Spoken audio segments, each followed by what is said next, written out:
Hello everyone, welcome to national academy. बहुत दिनों के बाद आज वीडियो बनाया हूं, लेकिन अब जो होगा वीडियो लगातार आते रहेंगे। कुछ काम कर रहे थे, कुछ दिन के बाद बताएंगे कि क्या हो रहा था, उसके बारे में बहुत जल्दी खुशखबरी आने वाली है आप लोगों के लिए। तो चलिए आज हम लोग शुरू करते हैं। बिलियन चैप्टर के लिए जो आखिरी एक वीडियो बच गया था उसके बारे में हम लोग चर्चा करते हैं। यहाँ से क्वेश्चन भी आते हैं, कैसे आएंगे वो सब भी चर्चा करेंगे, ठीक है। तो ऑब्जेक्टिव इसमें ज़्यादा सब्जेक्टिव वगैरह क्वेश्चन तो नहीं आते हैं, ऑब्जेक्टिव क्वेश्चन ज़्यादा आते हैं। तो इसमें जो है हम लोग को पढ़ना है असामान्य मोलर द्रव्यमान, ठीक है। इसको इंग्लिश में कहा जाता है एबनॉर्मल मोलर मास, ठीक है। तो चलिए शुरू करते हैं, देखते हैं कि असामान्य मोलर द्रव्यमान होता क्या है। तो असामान्य का मतलब ये हो गया कि जो जनरल न हो, उससे हट के हो। तो यानी कि असामान्य मोलर द्रव्यमान होगा क्या, किसी विलयन में संयोजन या वियोजन के द्वारा उत्पन्न होता है। कैसे होगा, यानी कि देखिए जो हम लोग क्या करते हैं कि अणु संघ गुणधर्म की सहायता से जब हम अध्ययन करके क्या निर्धारित जो आणविक द्रव्यमान हो, जो किसके द्वारा निकाले हैं, अणु संघ गुणधर्म के द्वारा, और जो प्रायोगिक द्रव्यमान होता है, ठीक है, दोनों की अगर तुलना करते हैं तो दोनों जब अलग होते हैं तो इसी को क्या कहा जाता है, असामान्य आणविक द्रव्यमान। जैसे कि केसीएल का अगर हम आणविक द्रव्यमान की बात करेंगे तो ऐसे पोटेशियम और इसका अगर जोड़ेंगे तो पोटेशियम का 39 होता है, और अगर हम बात करेंगे क्लोरीन का तो 35.5 होता है। दोनों को ऐड करेंगे, इसका आणविक द्रव्यमान निकल के आ जाएगा। लेकिन अगर हम अणु संघ गुणधर्म की सहायता से अगर केसीएल का निकालेंगे तो यहाँ पर हमारे पास में जो होगा, क्योंकि अणु संघ गुणधर्म अणुओं की संख्या पर निर्भर करता है, तो ऐसे तो जनरली केसीएल एक अणु है, लेकिन जैसे ही इसको जल में डाला जाएगा तो यह टूट जाएगा K+ में और Cl- में। तो क्योंकि यहाँ पर अणुओं की संख्या अब 2 हो गई है, तो इसीलिए यहाँ पर अणु संघ गुणधर्म क्या होगा, भिन्न होगा। तो होता क्या है कि असामान्य मोलर द्रव्यमान कब होता है, जब कोई अणु का या तो संयोजन हो जाए, यानी संयोजन का मतलब कि हम एक कर रहे थे या 2 अणु डाले, दोनों जुड़ के एक हो गए, यानी कि जितना अणु की संख्या था अब उतना विलयन में डालने पर नहीं है, या तो वो संयोजन हो जाए या फिर क्या हो जाए, वियोजन, तब जाके हमको क्या देखने को मिलता है, असामान्य मोलर द्रव्यमान। समझ में आया बात, कि जैसे कि अगर केसीएल था तो केसीएल को जल में डालेंगे तो 2 हिस्सों में टूट जाएगा, लेकिन अगर हम ग्लूकोज डालेंगे C6H12O6, अगर ग्लूकोज डालेंगे तो यह कार्बनिक यौगिक है। कार्बनिक यौगिक जल में घुलनशील होता है, वह जल में, मतलब ये कोई जरूरी नहीं कि घुलनशील ही होगा, जैसे बेंजीन घुलता नहीं है, लेकिन वह जल में डालने पर टूटता नहीं है। तो जब यह नहीं टूटेगा तो इसका अगर एक अणु डालेंगे तो एक नहीं रहेगा, 10 डालेंगे तो 10 रहेगा। लेकिन जब केसीएल के 10 अणु डालेंगे तो जल में जाने पर वह टूट के 10 K+ आयन और 10 Cl- आयन, यानी कि यहाँ पर कुल कितने आयन हो जाएंगे, 20। तो जब अणुओं की संख्या यहाँ पर 20 होगी तो आंसर अलग आएगा। तो यही क्या होता है, असामान्य मोलर द्रव्यमान किसके कारण होगा, संयोजन या वियोजन के द्वारा। यह किसके द्वारा, क्योंकि यहाँ पर अणुओं की संख्या में परिवर्तन हो रहा है, यानी जब हम अणु संघ गुणधर्म के द्वारा निर्धारित आणविक द्रव्यमान एवं प्रायोगिक रूप से जो आणविक द्रव्यमान प्राप्त किए हैं, दोनों में तुलना करने पर वह भिन्न होगा, तो इसी को क्या कहा जाता है, असामान्य आणविक द्रव्यमान। क्लियर हो गया बात, ठीक है।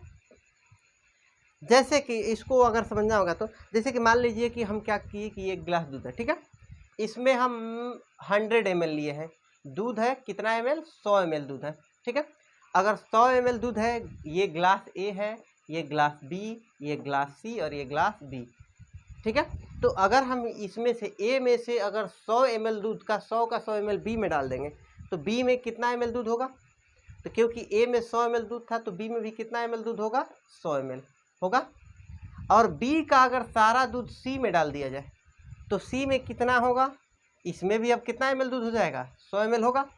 और सी का सारा दूध अगर डी में डाल दिया जाएगा तो डी में कितना ml दूध होगा, 100 ml दूध होगा। ऐसा होना चाहिए, क्या ऐसा संभव है, नहीं होगा ना, क्योंकि जब हम ए से बी में डालेंगे, बी से सी में डी में, तो इसमें थोड़ा बहुत तो सतह में दूध तो लग ही जाएगा ना। तो इसमें 100 ml ना होकर 99 98 ऐसे ml होगा, थोड़ा बहुत 2 बूंद 4 बूंद कम तो होना ही है।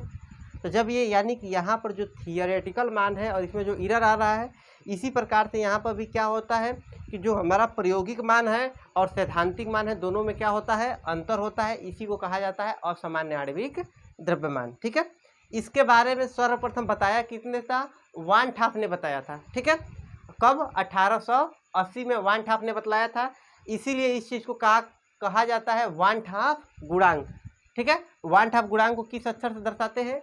आई से दर्शाया जाता है। इसके बारे में ये पूछता भी है कि वन हाफ गुणांक जो होता क्या है, या वन हाफ गुणांक को का किस अक्षर दर्शाया जाता है? तो वन हाफ गुणांक को किस अक्षर दर्शाया जाएगा? आई से दर्शाया जाएगा। अणुओं के गुणधर्म को प्रायोगिक मान और सैद्धांतिक मान में जो अनुपात होता है, इसके संबंध को स्थापित किए थे वन हाफ, और इसीलिए इसको कहा जाता है वन हाफ गुणांक। वन हाफ गुणांक कहा किसको जाता है? अणु संघ गुणधर्म के प्रायोगिक मान और सैद्धांतिक मान का अनुपात ही क्या कहलाता है? वन हाफ गुणांक कहलाता है। ठीक है। इसको किस अक्षर से दर्शाते हैं? आई से। ठीक है। यानी कि यहाँ पर इसी चीज़ को लिखा गया है कि वन हाफ आई से क्या किया जाता है? सूचित किया जाता है। और यह अनुपात होता है। अनुपात का मतलब क्या होगा कि भागाहीन होगा, तो आई बराबर क्या हो जाएगा? सामान्य मोलर द्रव्यमान, ठीक है, और बटे में असामान्य मोलर द्रव्यमान, या फिर प्रेक्षित मान अणुसंघ गुणधर्म और बटे में परिकलित। यही अनुपात के रूप में हम इसमें से कोई भी फार्मूला यूज कर सकते हैं।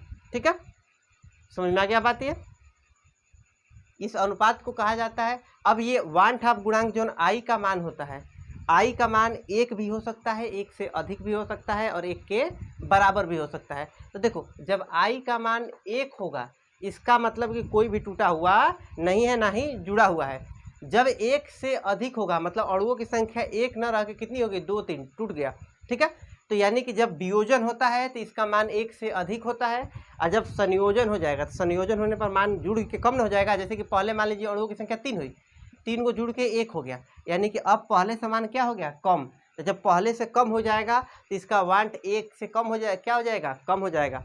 वन हाफ गुणांक का मान एक से कब कम होगा? जब संयोजन होगा तब, और जब वियोजन होगा तो इसका मान क्या होगा? एक से अधिक होगा। समझ में आया बात? और एक कब होगा? जब हमारे पास में ना ही संयोजन हो ना ही वियोजन होगा, तो वन हाफ गुणांक का मान एक होगा। संयोजन के समय मान इसका एक से कम, और वियोजन के समय इसका मान एक से अधिक। ठीक है, समझ में आ गया? इसको लेकर ज़्यादातर जो सवाल होते हैं वन हाफ गुणांक को लेकर किस तरह से पूछे जाते हैं, जैसे कि ये पूछ देता है कि अणुसंघ गुणधर्म किसका अधिक होगा, चाहे वन हाफ गुणांक किसका अधिक होता है। जैसे कि हम बात करेंगे, फॉर एग्जांपल के लिए अगर ले लेते हैं, दे देता है कि KCl एक हो गया, NaCl, NH2, CONH2, और एक दे देता है हमारे पास में H2SO4। इसमें किसका अणुसंघ गुणधर्म अधिक होगा, किसका कम होगा, कितना होगा? अगर इसकी बात करें कैसे अणुसंघ गुणधर्म निकाला जाता है, तो देखो वन हाफ गुणांक कैसे निकाला जाता है इसकी अगर बात करेंगे, देखो K + Cl माइनस, यहाँ पर 2 टुकड़ों में टूटेगा तो यहाँ पर आयन की संख्या कितनी हो जाएगी? 2। NaCl, ये NaCl है, अगर NaCl है तो Na + Cl माइनस, यानी अणुओं की संख्या कितनी हो गई? 2, एगो प्लस एगो माइनस। NH2CONH2 यूरिया कार्बनिक यौगिक होता है, जल में डालने पर नहीं टूटेगा, तो इसका अणुओं की संख्या कितनी रहेगी? 1। और अगर बात करेंगे H2SO4, तो यहाँ पर हमारे पास में H+ और SO4 2 माइनस, अगर 2 माइनस है तो यहाँ पर 2 को प्लस हो जाएगा, यानी 2 गो H+ एगो SO4 माइनस, यानी कि अणुओं की संख्या यहाँ पर कितनी हो जाएगी? 3 हो जाएगा ना आयन। 2 गो ये है और एक ये SO4 2 माइनस, यानी आयन की संख्या यहाँ पर कितनी हो गई? 3। तो यानी इसका वन हाफ गुणांक 3 हो गया, इसका 1 हो गया, इसका 2 हुआ, इसका 3 हुआ, तो इसका वन हाफ गुणांक क्या हो गया? सबसे अधिक हो गया। और इसका वन हाफ गुणांक भी सबसे अधिक होगा, तो इसका अणुसंघ गुणधर्म भी क्या होगा? सबसे अधिक होगा। समझ में आया? अगर हम यही बात करते हैं ग्लूकोज C6H12O6, इसका वन हाफ गुणांक कितना होगा? तो यह नहीं टूटेगा, अगर नहीं टूटेगा तो इसका वन हाफ गुणांक कितना हो जाएगा? 1। समझ में आया? अगर हम यही बात कर ले लेते हैं MgCl2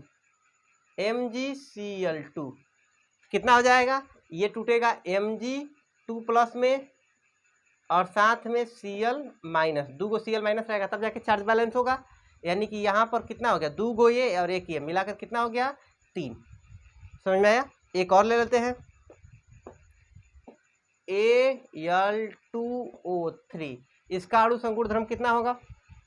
ये जब टूटेगा तो किस में टूटेगा? Al3 माइनस और O2 माइनस। ठीक है, चार्ज को बैलेंस करना है। तो यहाँ पर हमारे पास में 3 प्लस है, 2 माइनस है, तो यहाँ पर 3 का गुणा करेंगे, और यहाँ पर कितना गुणा करेंगे? ये 3 दूना के 6, 3 दूना के 6, चार्ज बैलेंस हो गया। तो कितना लगा? 2 अणु ये और 3 ये, यानी इसका वन हाफ गुणांक कितना हो गया? 5 हुआ। तो यानी कि यहाँ पर 1/2 गुणांक 5 हो गया। आपको केवल करना ये है 1/2 गुणांक निकालना, मतलब उसको आयन में तोड़ना।